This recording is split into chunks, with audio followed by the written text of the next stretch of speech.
Bom, essa é uma aula que eu vou chamar de a estrutura do pensamento.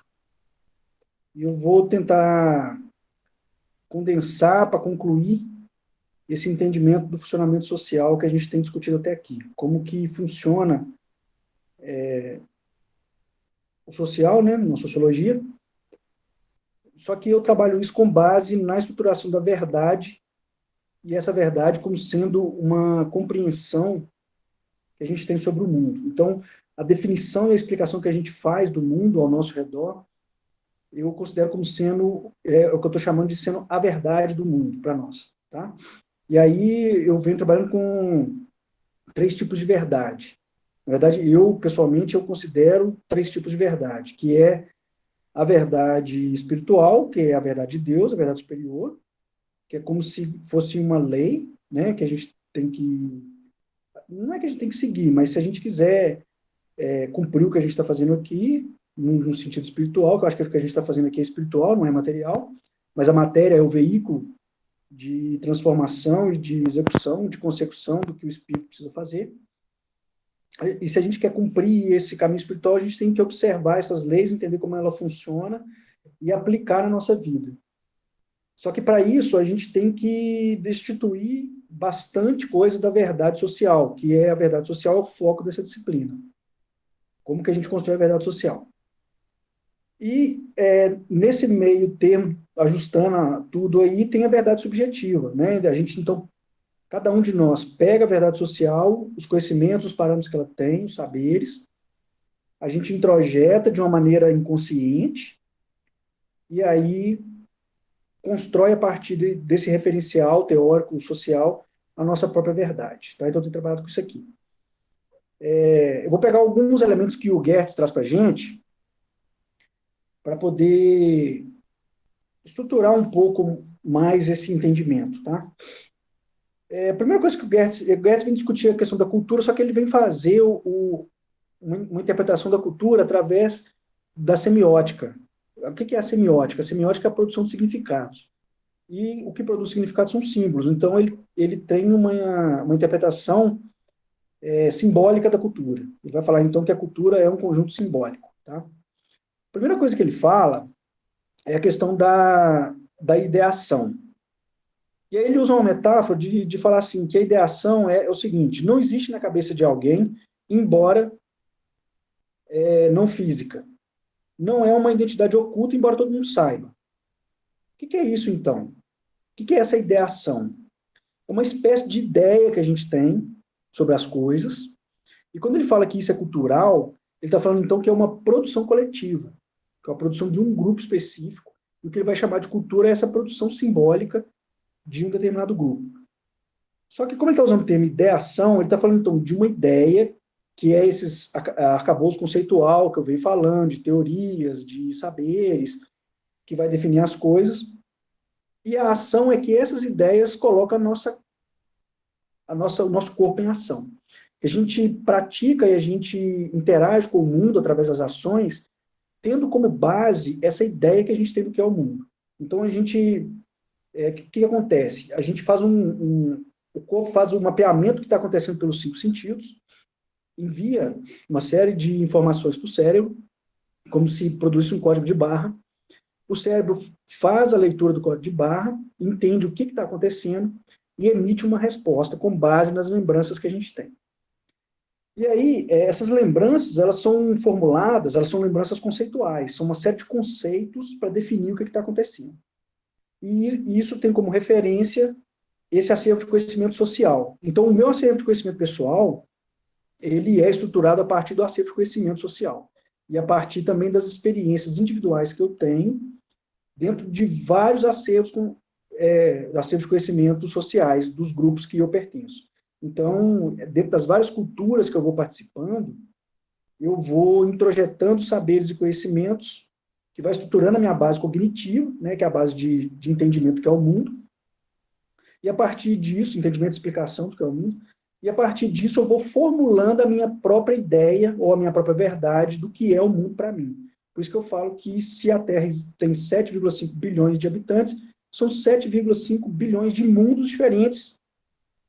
O que significa isso? O planeta é um só que cada pessoa tem uma ideia diferente do que é esse planeta. Ninguém tem uma ideia parecida com a outra. Nem gêmeos têm a mesma ideia, porque eles estão submetidos a experiências diferentes, embora estejam muito juntos, né, muito conectados.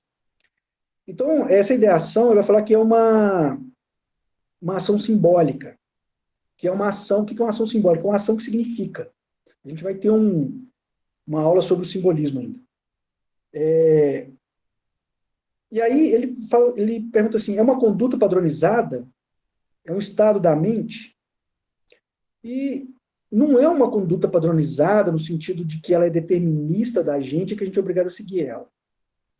E, ao mesmo tempo, não é um estado em si da mente, mas tudo acontece pela mente, pelo pensamento. Então, é uma estrutura que a gente tem, igual a gente viu, estrutura estruturada, estruturante, e, ao mesmo tempo, acontece pelo pensamento. Né? Então, é uma ação significativa que transmite uma verdade com a sua ocorrência. Então, quando eu estou falando que é uma verdade com a sua ocorrência, eu estou falando de algo dinâmico. Fica difícil, eu estou tentando separar para fins didáticos, mas não tem separação. Eu penso e faço, penso e faço, penso e faço. E todas as minhas ações, nessa dinâmica do meu existir, das minhas práticas cotidianas, elas têm como referência alguma coisa. Elas não são aleatórias. Por isso que a gente está submetido a padrões e repetição de comportamento. E elas não são aleatórias, elas são balizadas por um conjunto finito de coisas, um conjunto limitado de coisas e, ao mesmo tempo, delimitado. E isso, então, vai fornecer o que é a minha base de comportamento. Então, eu tenho um conjunto de práticas padronizadas e comportamentalizadas, né, que eu vou repetindo e respondendo aos acontecimentos ao meu redor, que ela tem uma estrutura com base nos conhecimentos que a gente tem. E aí ele fala assim, que é muito interessante, ele fala assim, a cultura está localizada na mente e no coração dos homens. Essa frase é muito importante, que ela traz um significado profundo do que é o entendimento que a gente está querendo trazer. Quando ele está falando que a cultura está localizada na mente, no pensamento, é isso que eu retratei um pouco. Está falando, então, que a nossa prática ela é um conjunto de conceitos, de definições, explicações, saberes, conhecimentos, taxonomias, classificações, conteúdos específicos, sentidos, lógicas de racionalização e de ação, parâmetros que a gente tem que seguir e compreensões interpretativas a respeito das coisas. Percebam como que esses elementos são completamente abertos quando a gente pega um sentido social, quando a gente pega muitas pessoas. Nesse sentido que eu estou chamando o sentido social. No sentido social, elas são delimitadas. São definições específicas, que são conceitos sobre o que são as coisas, sobre tudo. É o conceito sobre tudo. Tudo que a gente tem ao nosso redor é um conceito. Desde um conceito do que é ser homem, que vai estar ligado a uma estrutura patriarcal, ao conceito de ser mulher, que vai estar ligado também a essa estrutura patriarcal. Então, eu tenho, por exemplo, a estrutura patriarcal como sendo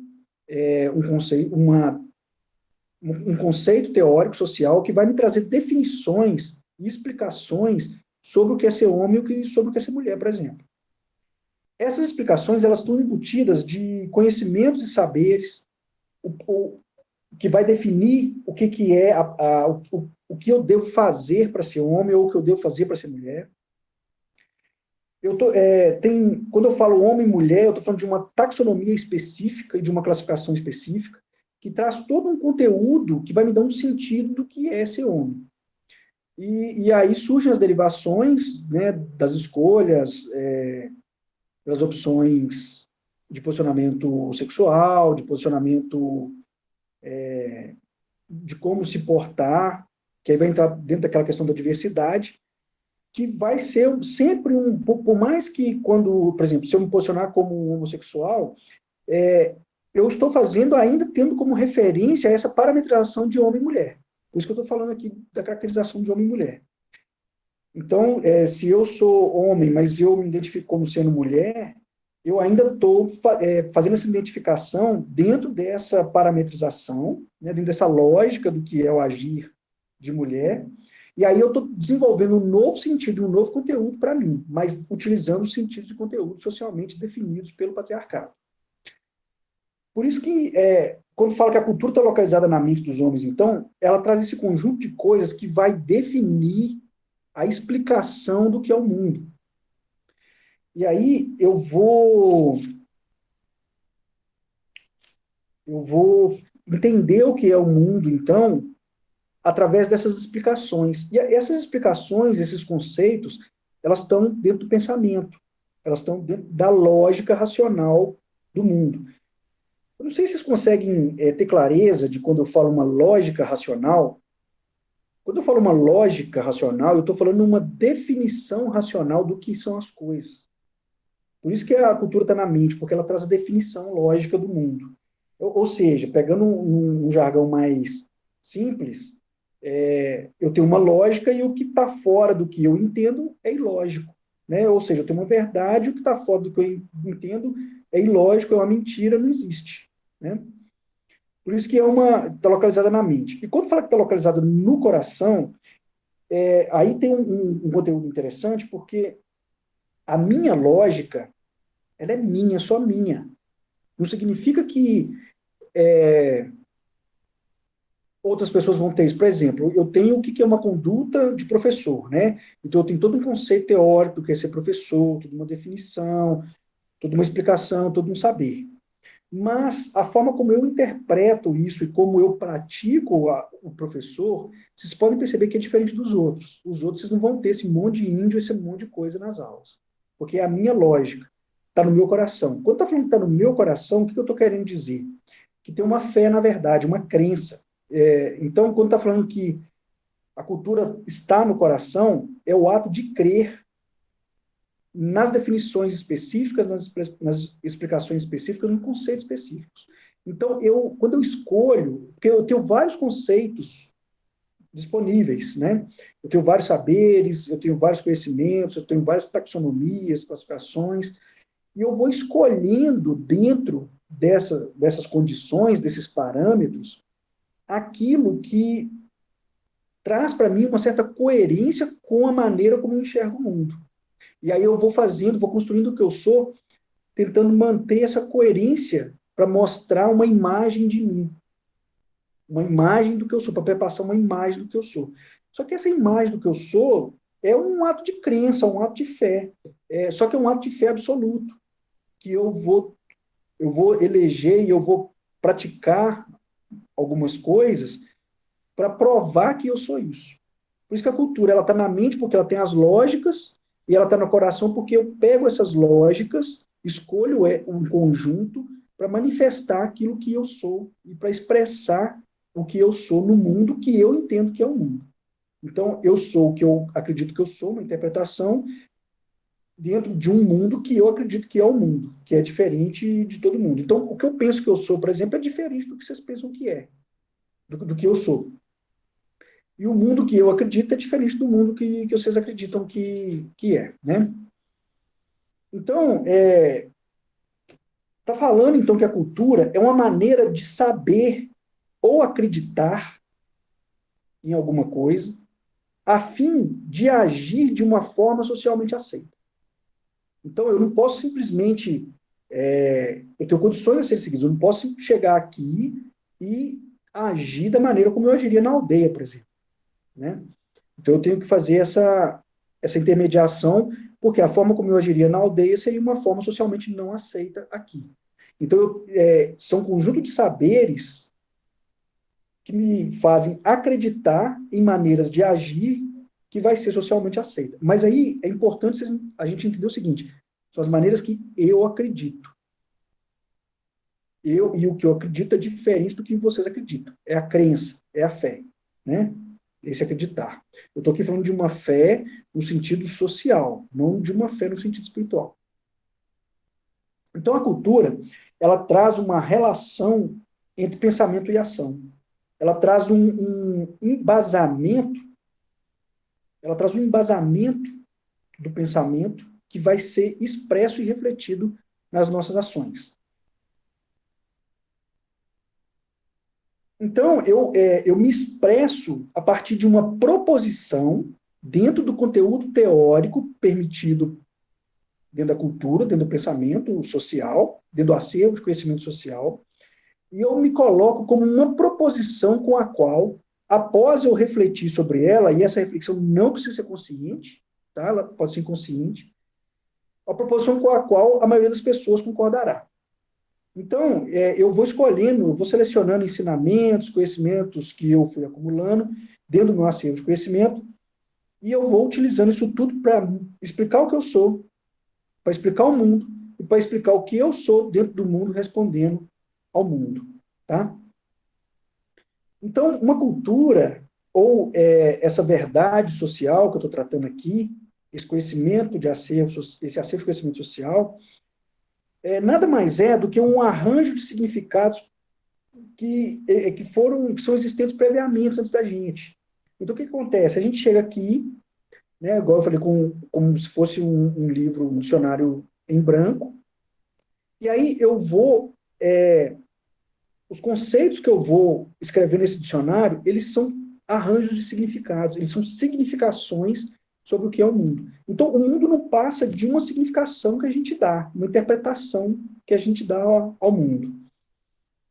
E esses arranjos de significados, eles estão existentes antes de nós, né? Vocês lembram o livro do Bergluck vai falar que é uma faticidade compulsória que existe antes mesmo da nossa chegada e que a gente faz a manutenção da existência dela.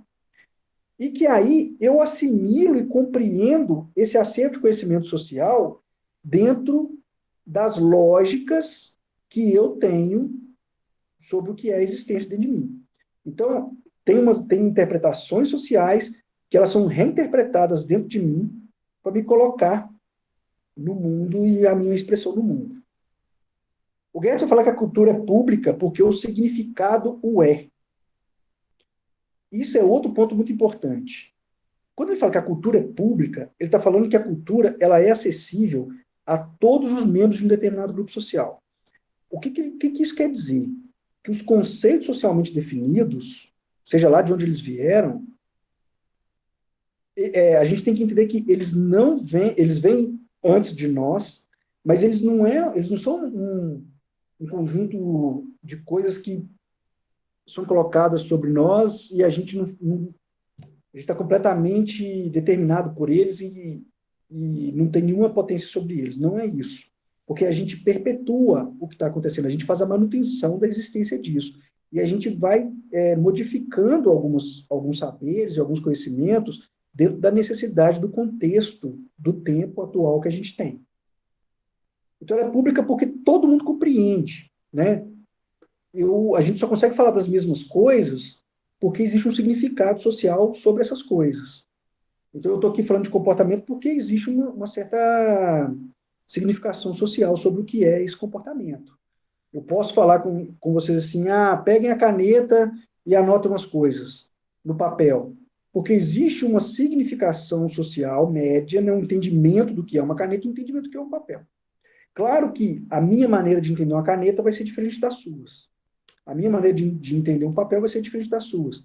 Por exemplo, eu estou aqui com o meu mapa, meu guia, meu mapa mental da aula, né?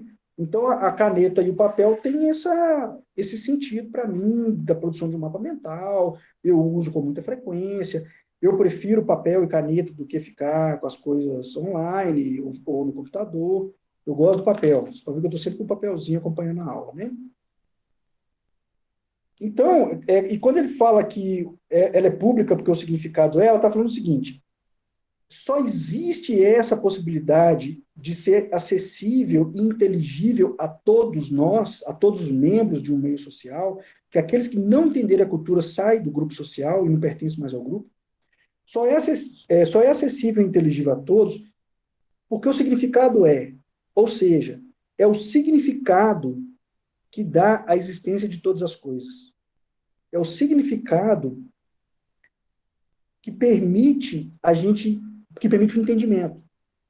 Então, vocês entendem o que é uma caneta por causa do significado social do que é uma caneta.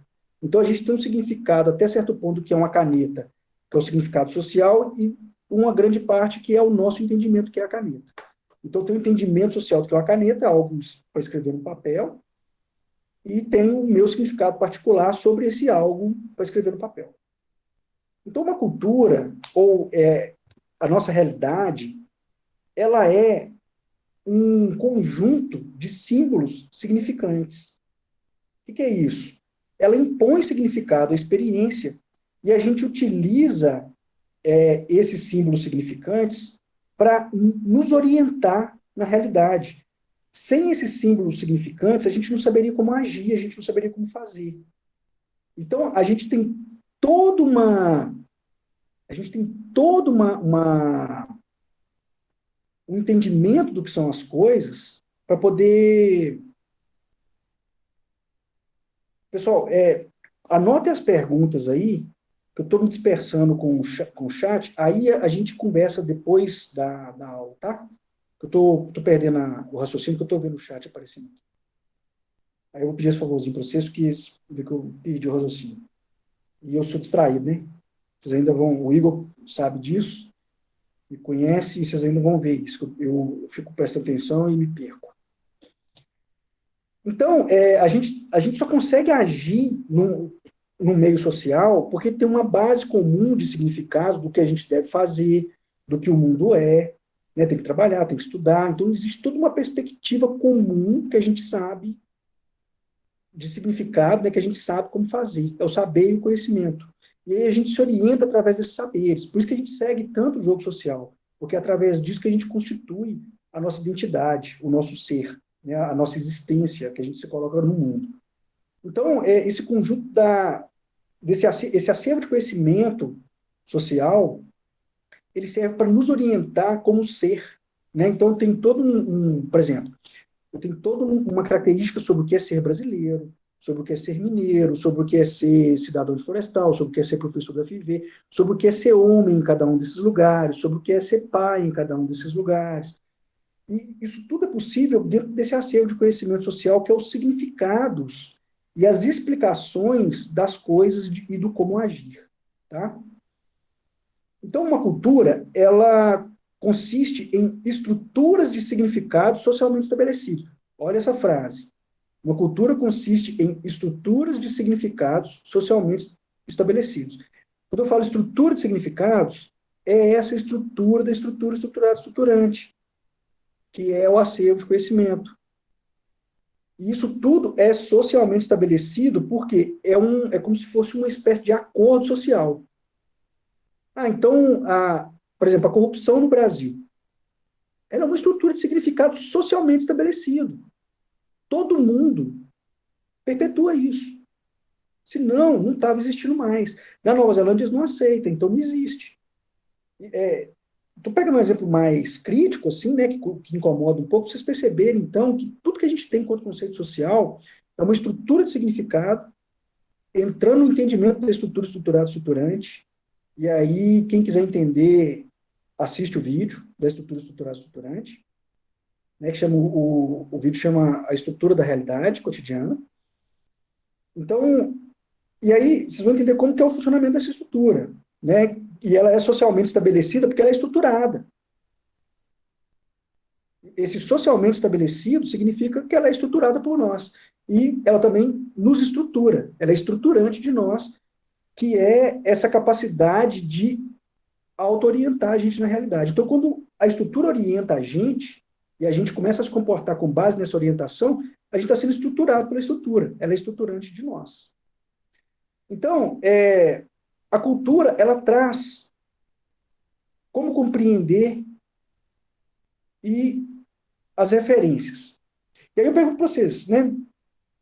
Eu estou falando, então, que cada sociedade tem um conjunto específico de, de elementos, de conceitos, né, o acervo de conhecimento social, que vai definir todas as coisas. E aí, como que faz, e aí é essa discussão, o eixo de discussão do Gertz, como que faz, então, para eu entender uma outra cultura que é diferente da minha?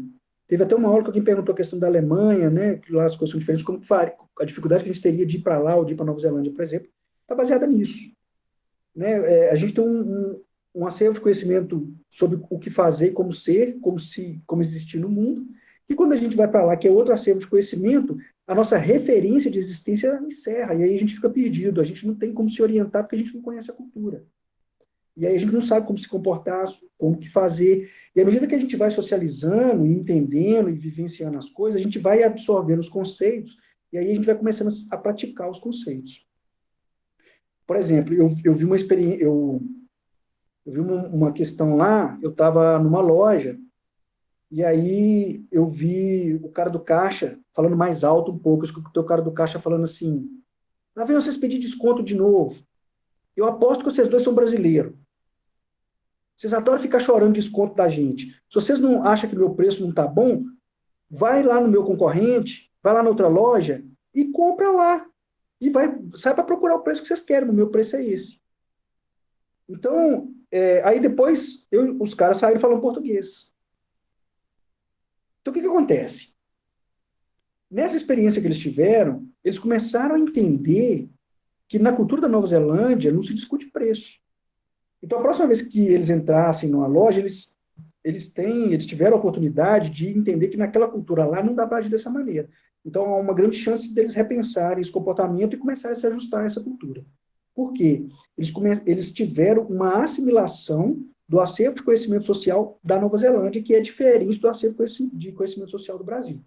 E assim a gente vai identificando. Então, como compreender, né, com referências conceituais tão diferentes?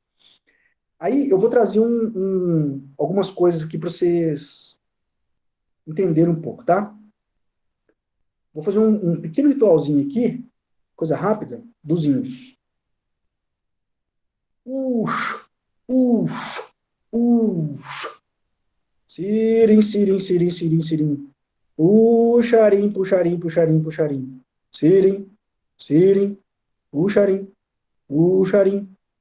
Ux, ux, ux. Jabainu. Jabainu. Epá, cuspá. Epá, cuspá. Epá, cuspá. No comanaí, bubu. No comanaí, bubu. No comanaí, bubu. Manaí, bubu, botã. Iscauata, caiauê. Caiauê, que. Caiauê, que. Puxa, puxa.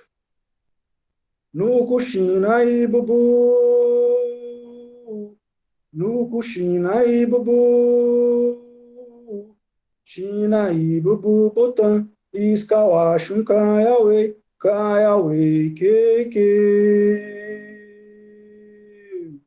Caiauê, que. Puxa, puxa. No Cuyuraí, bubu. No Cuyuraí, bubu. Yuraí, o bubu, botã. Iscauata, caiauê. Caiauê, que.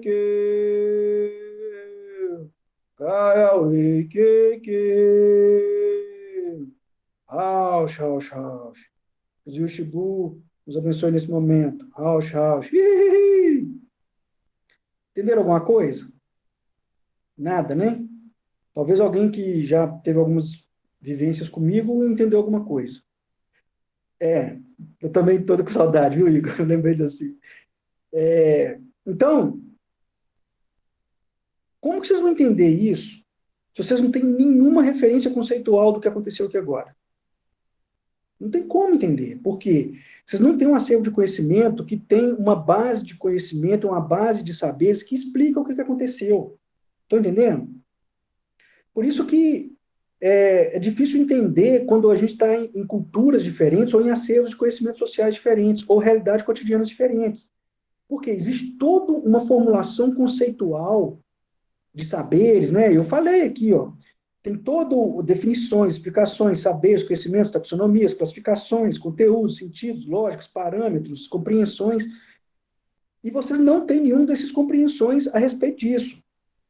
Aí eu vou fornecer para vocês, então, algumas definições, algumas explicações, algumas taxonomias, que aí vocês vão começar a construir conceitos e saberes.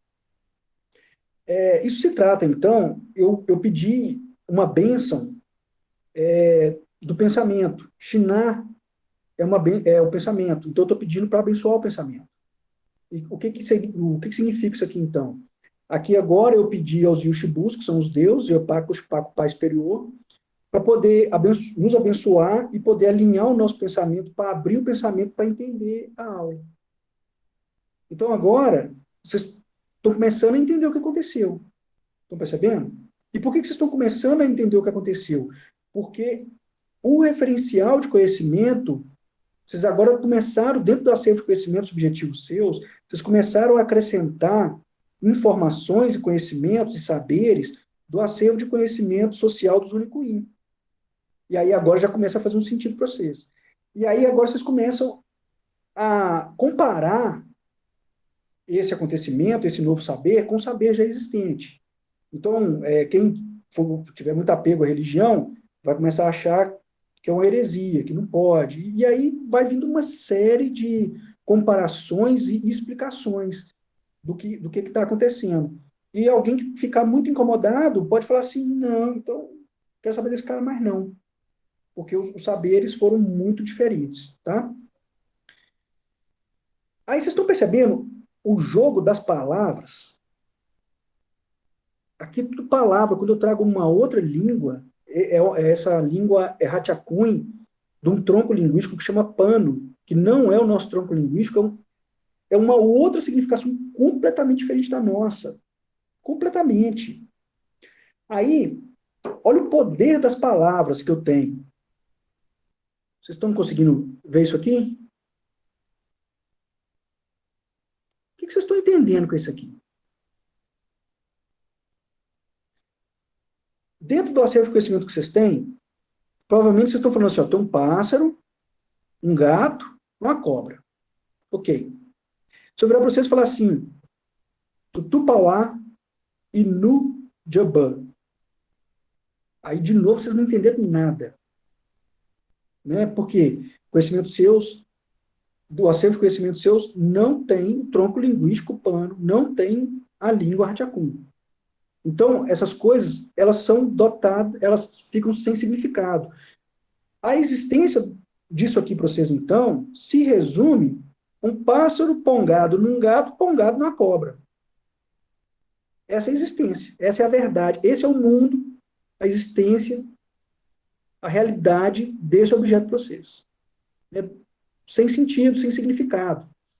Aí, se eu for dando as explicações, eu estou agregando definições, estou agregando conceitos para vocês, e aí vocês vão ressignificando, dotando isso aqui de sentido e significado. E aí a realidade do que é isso aqui, a existência disso aqui, vai sendo explicada de uma outra maneira. Então, se eu falar para vocês assim, ó, Tutupauá é o gavião real, e Nu é a onça pintada, e Jabã é jiboia. Aí vocês já tem um outro significado. Só que, para os índios, isso aqui são os três principais Yushibus. O que são os Yushibus? São os espíritos sagrados da floresta. Então, significa que são os três principais espíritos sagrados da floresta. Um representando os pássaros, um representando os animais que andam na terra e os animais da terra que rastejam, né? E aí vocês já vão, então, percebendo que existe uma conexão com a natureza. São os três Yoshibus principais dos índios, porque a representação de Deus para eles está na natureza. Eles conversam com Deus ao conversar com a natureza. Então, para eles, a natureza tudo provê. Eu vou contar um caso aqui para vocês. e para nós Deus tudo provê, né? Então vocês podem ver assim, se a gente for fazer uma analogia com a cultura deles, Deus para eles está na natureza. Então quando eles estão em contato com a natureza, eles estão em contato com o divino. Eles não conhecem a religião, né? Então é uma outra perspectiva de Deus. Mas olha que interessante, a nossa religião não tem a base trina, Pai, Filho e Espírito Santo, aqui, base trina, entenderam? Pai, Filho e Espírito Santo. Tá claro? Então tem toda uma significação espiritual, assim como a nossa. Isso aqui, então, representa o mundo espiritual. Se a gente levar isso aqui para o totem Inca, isso aqui é um totem Inca. A gente tem o Condor, o Puma e a Serpente.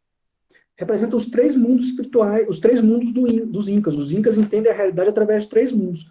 O mundo dos deuses, representado pelo Condor, que vem do céu. O mundo do Puma, que é aquele que tem a sabedoria, né? A onça e o puma, eles são os donos da floresta. Eles são o que tem mais sabedoria na floresta, que são o top da cadeia alimentar. Então, o puma, então, representa a experiência humana com sabedoria, e a cobra representa o mundo dos mortos. O mundo dos mortos é os mortos para a espiritualidade. Quando eu falo mundo dos mortos, a gente já pensa no cemitério com todo mundo lá dentro, né?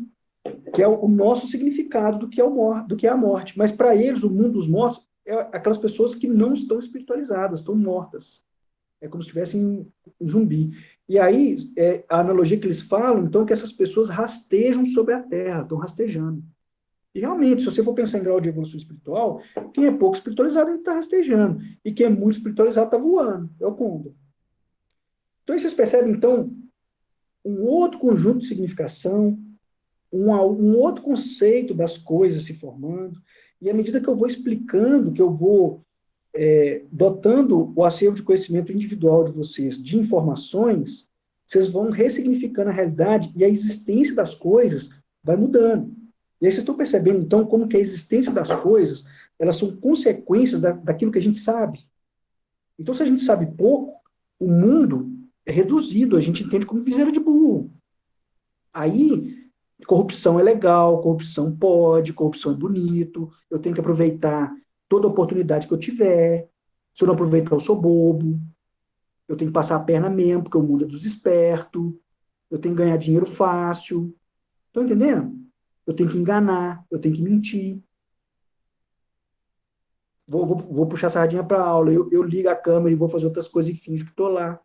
Estão entendendo? Não posso ser honesto.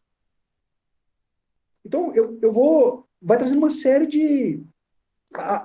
A verdade, a existência, o entendimento que a gente tem das coisas está limitado ao que a gente sabe, ao que a gente conhece.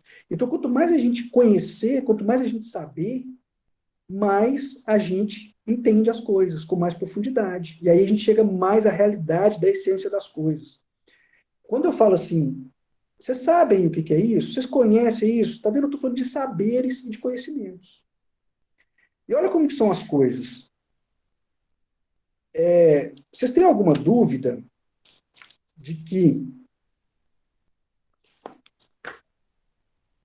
a gente está num mundo capitalista, patriarcal, que a base do capitalismo é o controle, né? Por isso que a gente fica tanto controlando, querendo controlar o futuro, né? A função matemática é isso, né? O controle, então, traz esse conceito para nós de otimização das coisas, de maximização dos recursos, de acumular, de ter, é um apego à matéria, de produtividade, né? Vocês vão fazer um curso de administração aprendendo a ser produtivo. Isso tudo acontece por causa da base da ciência, que a gente vai chamar de epistemologia da ciência. A nossa ciência é baseada num conceito que chama positivismo, que é o primado da ciência, que está dentro das ciências naturais. Então, vai falar do fato empírico, que a ciência, então, é um fato empírico, que a base verdadeira do conhecimento é o fato empírico que vai possibilitar a repetição dos acontecimentos. Isso tudo está dentro de uma lógica causal, né? São leis causais, são causa e efeito, consequências das coisas. Então, vocês podem perceber que a gente pensa muito nas consequências das coisas, nas causas e nos efeitos, né? O que eu vou fazer aqui que vai acontecer lá. E aí, vocês podem perceber que essa é a função matemática. O que é a função matemática, né? É a f de x que é igual a x mais b. Né? O que é isso? F de x que é y, que é uma variável dependente, e eu tenho a x, que é uma variável independente. E o que a função matemática vai me falar? Se eu controlar a variável independente, eu controlo a variável dependente. E aí, dentro da filosofia, isso traduz para nós como? Se eu controlar o presente, eu controlo o futuro, eu determino o futuro. É homem querendo brincar de Deus, né? Querendo ser Deus. Mas tá bom, a gente pensa assim mesmo. Adora controle, domínio, né? Poder, explorar o outro, subjugar o outro. E aí, como que eu faço para controlar as variáveis independentes? Elas são independentes de mim, mas eu tenho que controlar elas. Como que eu vou fazer isso? Eu vou investigar o passado, ver como elas se comportaram, achar uma média de comportamento, achar uma generalização, e a partir disso eu vou ver como elas se comportam historicamente, para eu controlar o comportamento delas, para eu determinar o futuro. Aí vocês podem perceber o que a gente faz. Quando a gente começa a ficar ansioso, a gente ou vai remoer o passado, ou vai controlar o futuro, e a cabeça fica pensando um monte de coisa no futuro. E aí a gente vive ou o futuro ou o passado. A gente não vive o presente. A gente está o tempo inteiro no futuro e no passado, no futuro e no passado, no futuro e no passado. Tá? Estou falando isso porque vocês podem perceber que isso é o cerne da nossa realidade cotidiana. A gente está o tempo inteiro, quando vocês estão aqui, que desliga a câmera para fazer outra coisa, vocês estão pensando em otimizar recurso. Tem coisa mais importante para fazer, mas tem que cumprir a chamada. Então, mas vocês têm que ser produtivos, tem que maximizar, não pode perder, não pode diminuir o recurso, né? Tem que usar o menos recurso que puder e obtiver a maior produtividade com esses menos recursos. Então, vai fazendo várias coisas ao mesmo tempo para poder otimizar isso. E aí vocês podem perceber, então, que o cerne da nossa existência, do entendimento que a gente tem da nossa existência é importante, porque é só um entendimento, é verdade para nós, a gente tem fé nessa verdade, mas é uma grande mentira, no final das contas, é dessa maneira, dentro dessa lógica capitalista da produção, do acúmulo, da maximização, da otimização. E aí, isso nos coloca numa experiência, numa vivência de sobrevivência física, de pensamento linear, de dualidade, de dicotomias, de dinheiro, de ter mais dinheiro, de gastar menos, de consumo, de trabalho para ter dinheiro. Então, nos coloca todo nessa lógica de funcionamento social. Claro, vocês vão estar aí falando, mas o que eu vou fazer então? Eu vou sair disso? Claro, essa lógica é evidente. Foi isso que o Berg Luckman falou. Ela é evidente. Eu não questiono ela. Ela é natural para mim. Ela é normal, ela é naturalizada. E aí é o que o Guedes vai falar. Está no coração dos homens. E é uma faticidade compulsória que a gente não questiona. A gente toma como algo verdadeiro, imutável e que não tem outra saída. Que o mundo é assim. Essa é a fé no mundo. Por isso está no coração dos homens. O homem acredita que é daquele jeito, ponto final. Não tem conversa. Tá? Não tem conversa.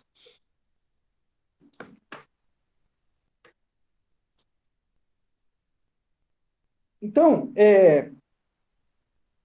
vou pegar uns outros exemplos, tá? Vocês estão percebendo o cordão?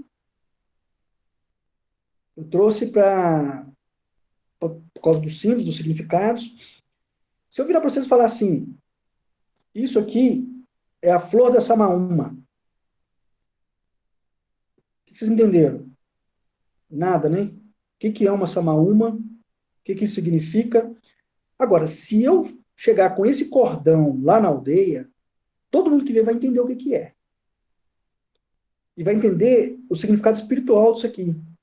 Por quê? Quando eu falo com vocês, a samaúma é uma árvore, a árvore, né, dentro da nossa lógica, tem que ser derrubada para plantar, a Amazônia está aí sendo colocada no chão, Pantanal teve o pior incêndio da história. Foda-se as árvores.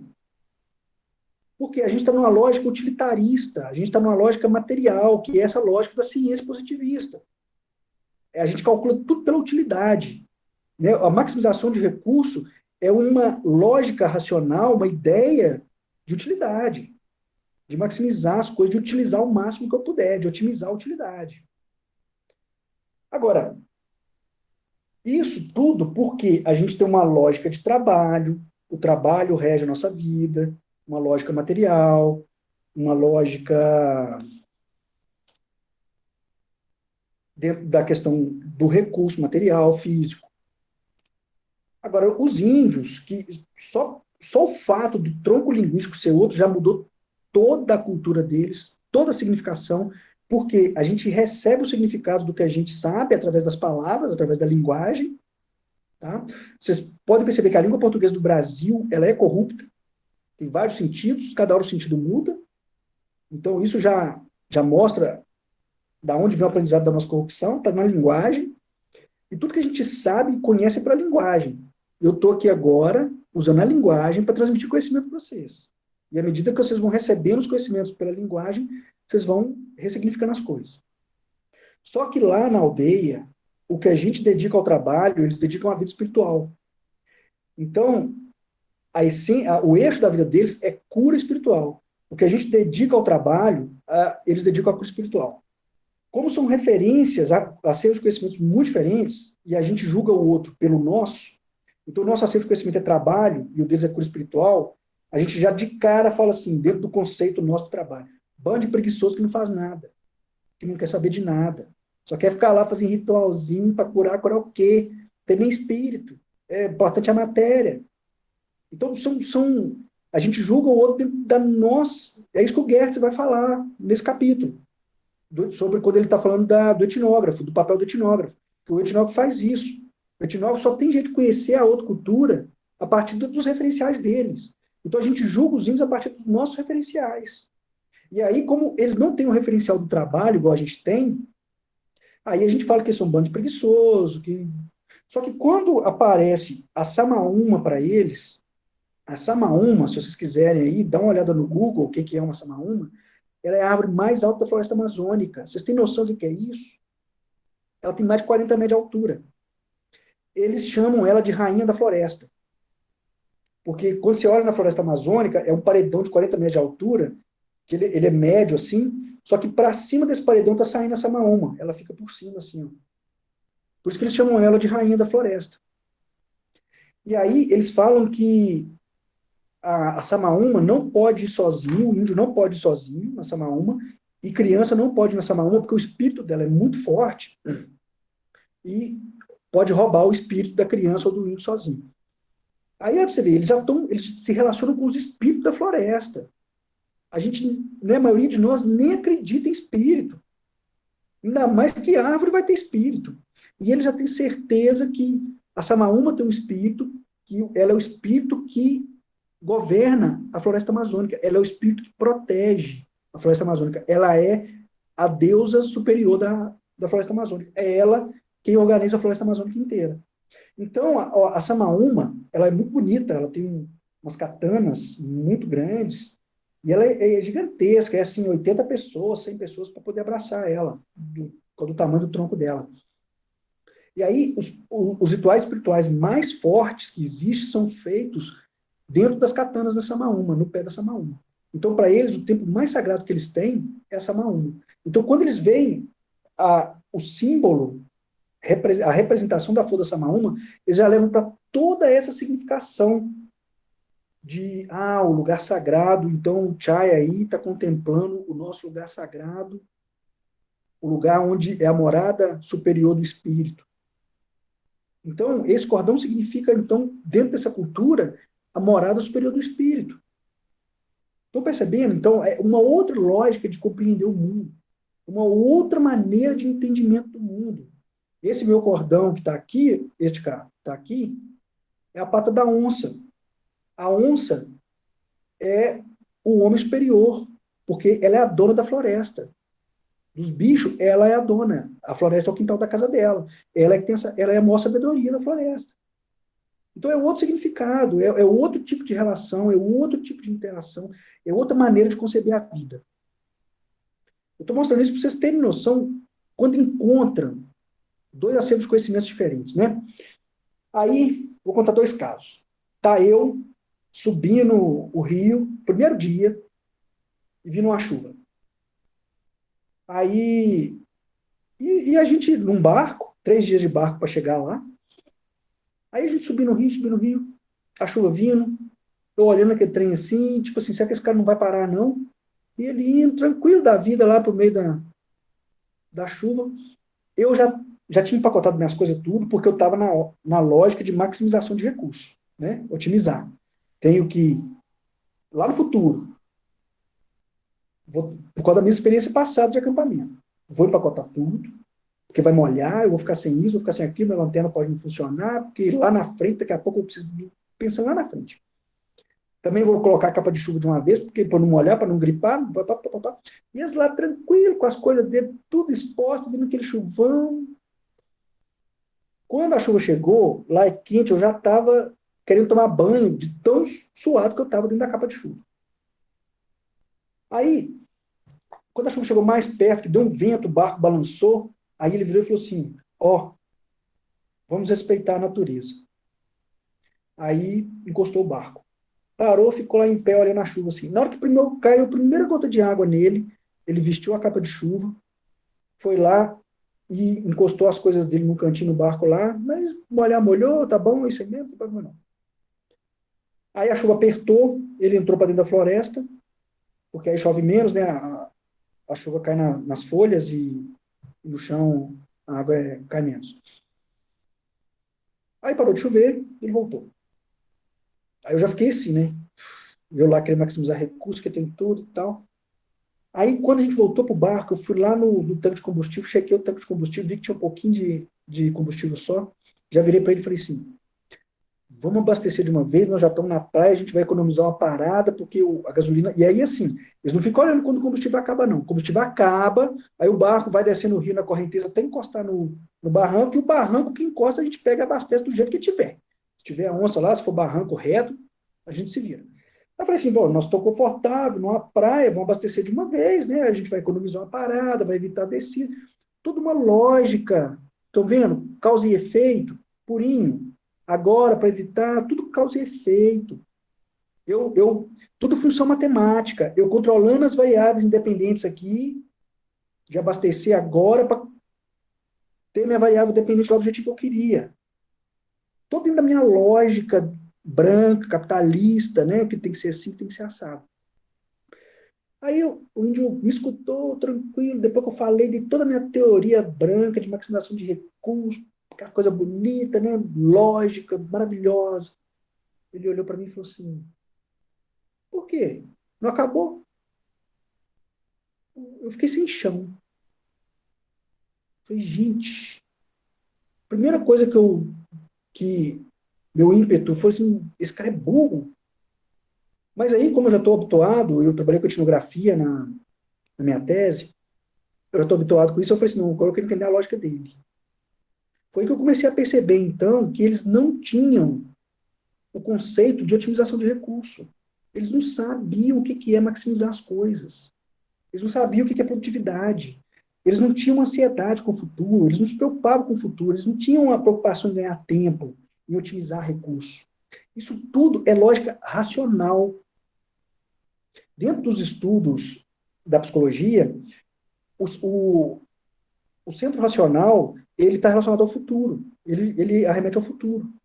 Então, como a gente é uma sociedade que prima pelo racional, a gente está sempre conectado com o futuro. Só que eles são extintos, eles conversam na floresta. Eles são conhecidos como Caxinauá, Caxi é morcego e Nauá é povo. Então é povo morcego. Por quê? Eles andam à noite na floresta amazônica. A floresta amazônica não tem jeito de andar de dia. Como é que vai andar à noite? Eu perguntei para eles, como é que vocês andam à noite na floresta amazônica? Aí eles falam assim, a natureza fala com nós onde é que nós temos que ir. A natureza é Deus. Então, eles conversam com Deus, instinto puro. Aí, estava eu lá, na minha lógica racional, interpretando o que estava acontecendo, e estava ele lá na lógica instintiva dele, interpretando o que estava acontecendo. Dois arcabouços de conhecimento completamente diferentes. Dois universos simbólicos completamente diferentes. O instinto está no presente. É responder o aqui e agora. Eu vou responder a demanda que me tem. Se tem combustível, não tem uma demanda de que faltou combustível. E aí vocês percebem o seguinte, eu já estava com medo de faltar. Eles não têm medo de faltar. Eles não vivem escassez. Eles não sabem o que é escassez. Porque escassez é um conceito. Gente, se tem um tanto assim lá no tanque, não está faltando. Não acabou. Eles não têm uma preocupação com o que vai acontecer. O que a falta vai ocasionar. Essa preocupação é nossa com o que a falta vai ocasionar. Estão entendendo? Está claro isso? Então, eu, razão, explicando a situação e ele, instinto, explicando a situação. Eu, razão, entendendo a situação e ele, instinto, entendendo a situação. Olha, dois mundos, no mesmo, na mesma cena, completamente diferente. E eu confesso para vocês, eu me senti o cara mais burro do mundo naquele momento. Dou vontade de falar com esse que ou ficar aqui na volta, vocês me pegam, porque eu sou idiota demais para chegar lá e entender o que vai acontecer lá dentro. Eu sou burro demais para poder ir lá. É outro referencial, é outro mundo, é outra perspectiva do que é a existência. Aí eu entro no segundo caso. Tava eu e a Marina lá fomos visitar uma família, chegamos lá, eles estavam indo almoçar. Aí tinha só banana para comer. Devia ter, tipo assim, uma banana para cada um. Eles queriam dividir com a gente. Era um casal com 7 filhos, se eu não me engano. Aí nós falamos com ele, não, nós não vamos querer, não. Quando nós falamos isso, foi uma desfeita. Só que aí nós explicamos que nós já tínhamos almoçado e tudo, aí eles entenderam. Eu falei, não estou com fome, nós acabamos de almoçar. Aí eles entenderam. Aí ela virou para mim e falou assim, porque hoje nós só temos banana, né? Porque a natureza hoje está cuidando de outra coisa. Tem coisa mais importante para a natureza fazer hoje. Hoje não é a nossa vez, mas amanhã vai ser a nossa vez, a natureza vai dar para nós o que nós temos que comer. Então vocês podem ver que a relação deles com a natureza que provê para eles, assim como Deus provê, né? E aí, percebem uma coisa,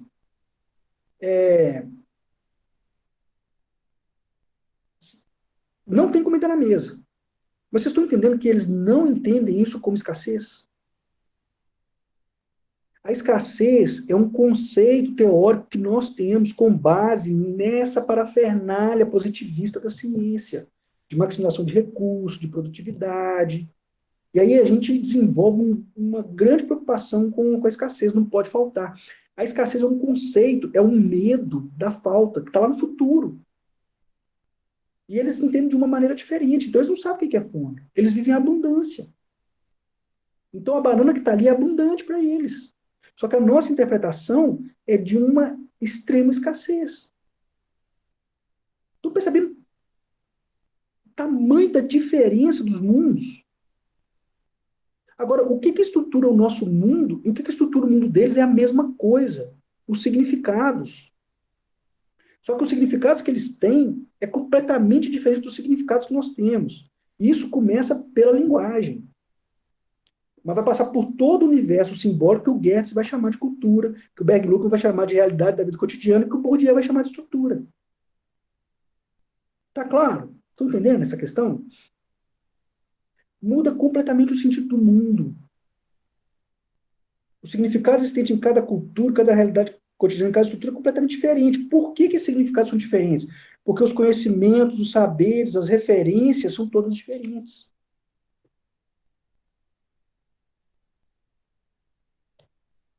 Então, tá dando para entender, galera? Aí, o que é isso, então? Vocês entendem que está lá os Runicuim, as interpretações Runicuim do mundo, as interpretações do Alexandre, homem branco do mundo. Os conhecimentos Runicuim versus os conhecimentos do branco. Os saberes Runicuim versus os saberes do branco. Os discursos que existem nos Runicuins versus os discursos que existem no branco. Os conceitos que existem nas sociedades deles, os conceitos que existem na nossa sociedade. As teorias que existem nas sociedades deles, as teorias que existem na nossa sociedade. As definições das sociedades deles com as definições da nossa sociedade. A estrutura social e a hierarquia social completamente diferente da nossa. Não tem a mesma lógica nossa. Lá, quando os homens saíam para caçar e voltavam com a caça não era de quem matou. Porque eles não sabem o que é direito de propriedade. A caça é de todo mundo. Eles não entendem o que é a exclusividade de acesso. Exclusividade de acesso às coisas. Direito de propriedade é coisa de mentalidade capitalista, de pensamento capitalista. Então, lá, a caça é dividida entre a aldeia, o pedaço maior vai para a família que tem maior número de pessoas. Claro, sobrevivência simples, nua e crua. Eu levei uma faca para trocar em artesanato, essas coisas, e aí, com pouco, eu toquei a faca com um, e eu olhei, a faca já estava em outro lugar, a faca depois já estava com outro, a faca começou a rodar a aldeia fora. Então, significa o quê? Que uma pessoa tem a faca? Não. Se eram 120 pessoas na aldeia, 120 pessoas tinham uma faca. Porque qualquer momento que um precisar, vai lá, pega e usa. E se perder, perdeu. Não importa. Porque eles não têm medo da escassez. Eles não estão preocupados em otimizar os recursos. E aí outro recurso vai aparecer no lugar da faca. Agora, se fosse um mundo branco, numa sociedade com 120 pessoas, e tivesse 30, 30 facões lá nessa sociedade, vocês podem perceber que nos 120 pessoas não teria 30 facões. No máximo, em 120 pessoas, aí, de 10 a 15 pessoas teria facão. Porque eles teriam mais de um. Porque caso um estrague, tem o outro. Porque se faltar, está prevenido. Então, tem toda uma lógica de mundo, toda uma estrutura de raciocínio com base nesses significados. E esses significados, esse conjunto de coisas, no final das contas, é o nosso universo simbólico. Então, tudo que a gente compreende como ser no mundo é uma consequência do nosso universo simbólico. É difícil falar dessas coisas, de explicar, porque, nas próprias palavras do Goethe, tá? O mundo de representação é intraçável, porque depende da criatividade do sujeito, do imaginário do sujeito. Então, existe milhões de possibilidades, não dá para traçar tudo. E aí ele vai falar que a análise cultural é intrinsecamente incompleta, ela nunca vai se sustentar por si só, porque a gente nunca vai chegar ao arcabouço inteiro. A gente não conseguir explicar nós mesmos, a nossa verdade para o outro. Imagina de um outro lugar, então, ou da sociedade inteira. Porque não alcança ao consciente, está tudo no inconsciente. Não alcança o nosso consciente. E aí uma coisa interessante que ele vai falar é assim, o homem é precisamente o animal mais desesperadamente dependente de tais mecanismos de controle extragenéticos, fora da pele, de tais programas culturais para ordenar o seu comportamento. Então, para a gente ter um ordenamento social, a gente precisa de todo esse universo simbólico. E aí vocês podem observar, o funcionamento dos Unicuim é a mesma coisa do funcionamento dos brancos. É baseado em interpretações, em conhecimentos, em saberes, em discurso, em conceitos, em teorias e definições, em um universo simbólico. Assim como o dos homens brancos também é. O que distingue um do outro é apenas o significado. Só os significados são diferentes. Por quê? As informações, os saberes, os conhecimentos são diferentes. Mas é saber, é conhecimento, é significação do meu jeito.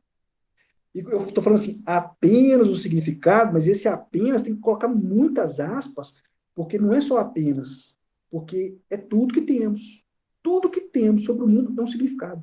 Nada mais do que isso. Tudo que temos sobre o mundo é um significado. Então, todo o nosso mundo, no final das contas, é uma significação e é uma interpretação do que é o mundo. Ok? É isso que eu tenho sobre esse aparato social. Espero que tenha dado uma concluída, uma fechada agora até aqui.